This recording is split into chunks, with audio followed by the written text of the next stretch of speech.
تو چنگیز خان اٹھا ہے تو 610 میں، اور اس نے تباہی کا ایک ایسا ریلا اس کے ساتھ تھا، ہر چیز کو خس و خاشاک کی طرح بہا کر لے گی۔ 664 میں وہ مرا ہے، اس وقت اس کی عمر 73 برس تھی، 73 سال 4 مہینے۔ اس نے کو 25 برس حکومت کی، اور اس نے چنگیزی سلطنت کو ناقابل تسخیر بنا دیا۔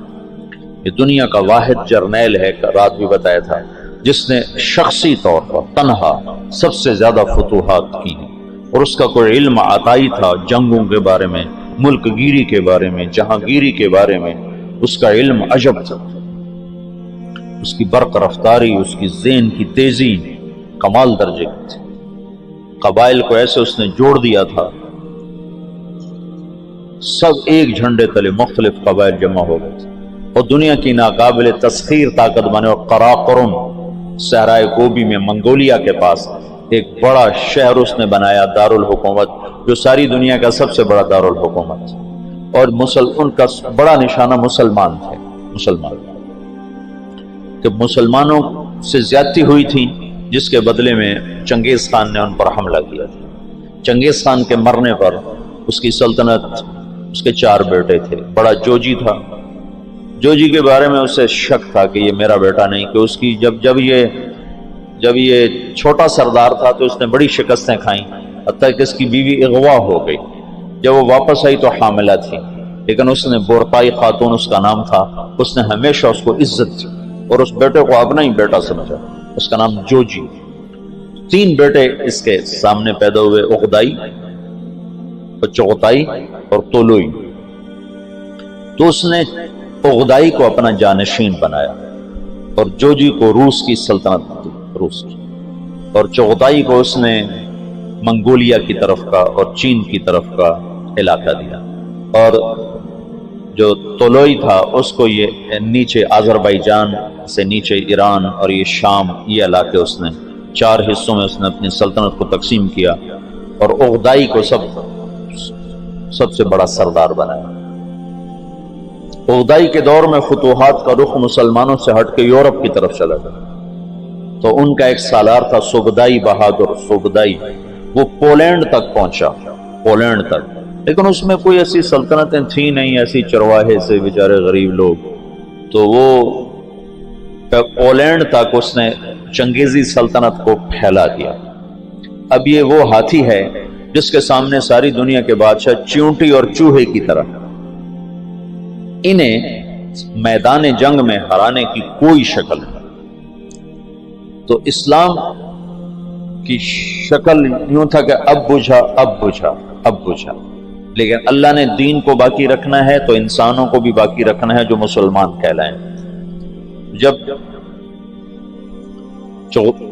اغدائی مرا ہے تو اس کا بیٹا تھا کویوک، وہ حکمران بنا، وہ بہت رحم دل تھا، اس نے جنگیں روک دیں اور مسلمانوں کو اپنی سلطنت میں شامل کیا، تو اس کی وجہ سے ساری تاتاری سلطنتوں میں مسلمانوں کے بارے میں نرم گوشہ پیدا ہو۔ اب نامعلوم تاریخ کے گمنام سپاہی ہیں جو اتنے غیر معلوم ہیں، اتنے نامعلوم ہیں کہ کسی تاریخ میں ان کا نام تک درج نہیں، ان کی جگہ درج نہیں، جنہوں نے تاتاریوں کو دعوت دینا شروع کی۔ خونخوار قوم ہے، اور تاتاری غریب مسلمانوں کی دعوت سے اسلام قبول کرنا شروع ہو گیا۔ یہ تاریخ کا حیرت ناک واقعہ ہے۔ غیر مسلم مورخین بھی اور مسلم مورخین بھی جب یہاں پہنچتے ہیں تو وہ حیران ہوتے ہیں کہ کیسے ایک فاتح قوم نے مفتوح قوم کا مذہب کیسے قبول کر لیا۔ ہندوستان میں کوئی عیسائی نہیں تھا، آج کروڑوں ہیں، کہاں سے آئے؟ انگریزوں نے دعوت۔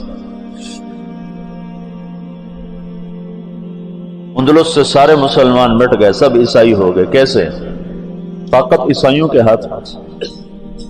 تو یہ ایک عجب واقعہ ہو رہا ہے کہ طاقت جن کے ہاتھ میں ہے وہ اسلام کے سب سے بڑے دشمن ہیں، اور اسلام اور مسلمان ان کے لیے سب سے مبغوض چیز ہے، اور پھر وہ انہی کا کلمہ پڑھتے جا رہے ہیں۔ یہ 7ویں صدی میں ہو چکا ہے۔ آج کا چنگیز کسی اور شکل میں ہے، کسی اور نام کے ساتھ ہے۔ آج کا ہلاکو کسی اور شکل میں ہے، کسی اور نام کے ساتھ ہے، لیکن آج بھی وہی ہوگا جو 7ویں صدی میں ہو چکا ہے۔ ہم ان کو سیاسی میدان میں، جنگی میدان میں شکست نہیں دے سکتے۔ تو وہ سائنس ٹیکنالوجی میں وہاں پہنچ چکے ہیں جہاں ہم اور جنم لے کر بھی نہیں پہنچ سکتے، لیکن ایک راستہ ہمارے پاس پڑا ہے، ہم ان کو دعوت دیں۔ اس وقت فرانس میں اوسط 5 سے 6 گورے روزانہ مسلمان ہو رہے ہیں، اوسطاً 5 سے 6 گورے روزانہ مسلمان، اور فرانس یورپ میں سب سے زیادہ اسلام قبول کرنے والا ملک بن چکا ہے، اور اس کے بعد اٹلی سب سے زیادہ تیزی کے ساتھ اسلام میں آ رہا ہے، تو پوری دنیا میں امریکہ میں سب سے زیادہ اسلام پھیل رہا ہے۔ دعوت ایسی چیز ہے جو چیونٹی سے ہاتھی کو مروا دیتی۔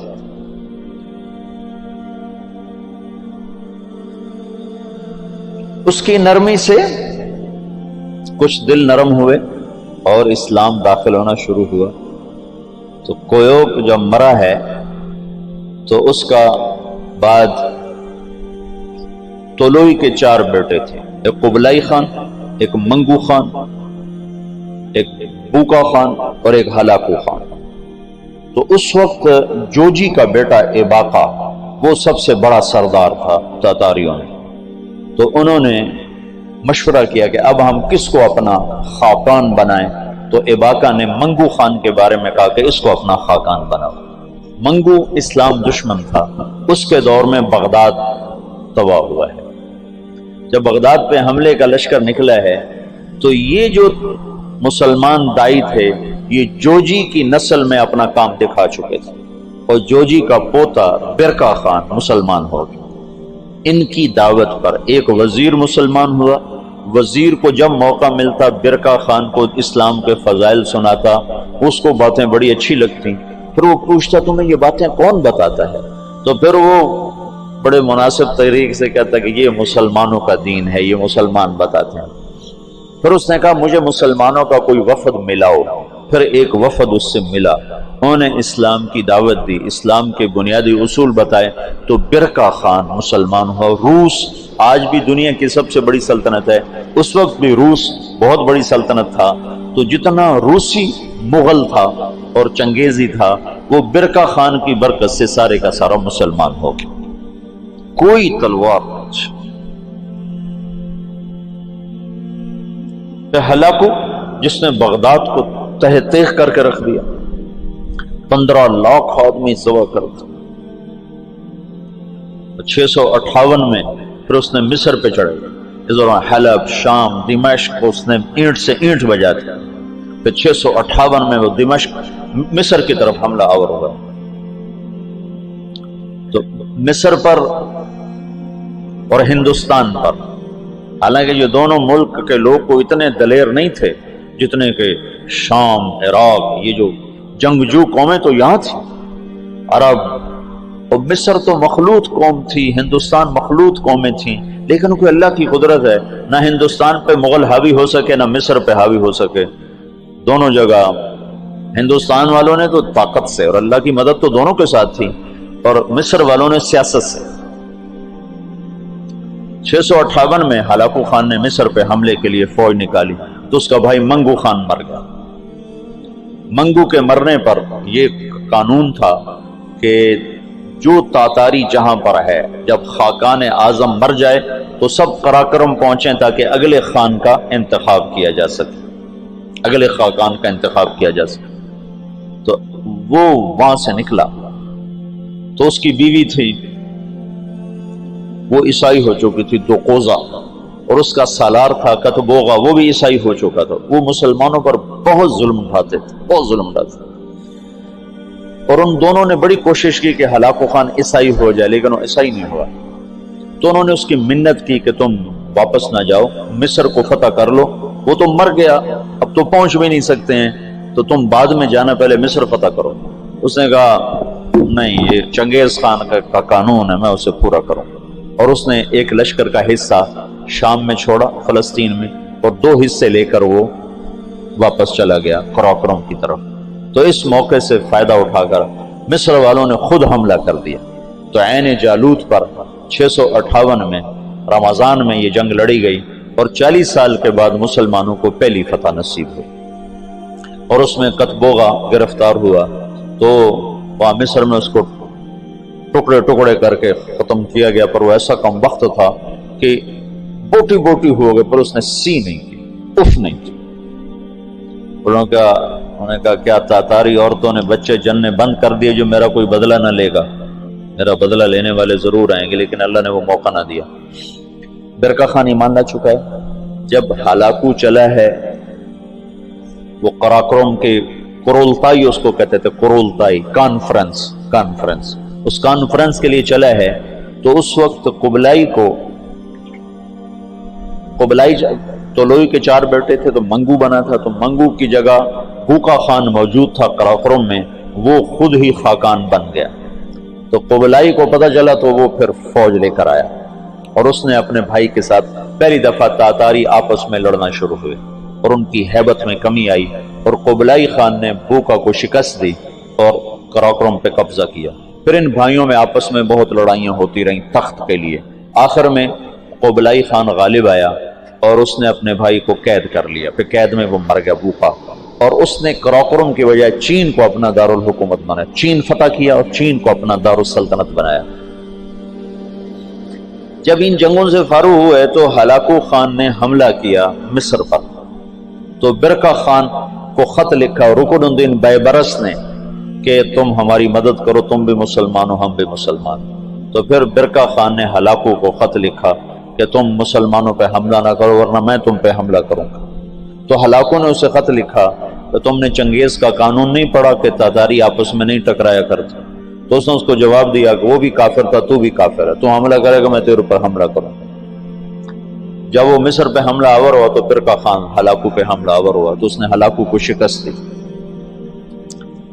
اور مصر اس تسلط سے نکل گیا۔